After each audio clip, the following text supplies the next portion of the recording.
School থেকে আসার সময় বাজার করলাম। এখানে কি বাজার করলাম, এই যে এখানে আছে, লেবু এনেছি, কাঁচা লঙ্কা এনেছি, পনির এনেছি, আর ঢেঁড়স এনেছি, আর খোকা ইলিশ এনেছি।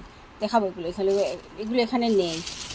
আমি কি বলছি কি যে এই যে পনিরের জন্য তো আলু কেটেছি, কাঁচা লঙ্কা কেটেছি, পনিরের ইয়েটা এখানটা আমার দেখা। এখানে এই যে যাওয়ার আগে আমি ডালটা মানে এরকম কোনোদিন করি না, আজকে ডালটা ভিজিয়ে রেখে গেছি, কারণ এসে তাড়াতাড়ি হয়ে যায়, এখন আস্তে আস্তে দেরি হবে। এখন আর ডাল রান্না করছি না, এত তাড়াতাড়ি পারবো না। পনির করবো আর মাছটাই করবো।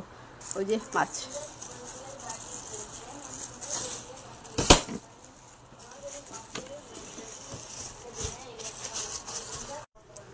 এখানে টকবক টকবক টকবক টকবক টকবক টকবক করে হচ্ছে ভাত, না টকবক করছে না, এখন আর হয়ে গেছে। এই যে যখন ফুটো ফুটো হবে হাঁড়িতে, যখন ভাত করবে তখন ভাববে যে না হয়ে গেছে। একটু জল যে থাকে, জলগুলো একদম শুকিয়ে গেছে, এখন অফ করতে পারো। রেডি, 1 2 3, গ্যাসটা অফ করে দিলাম।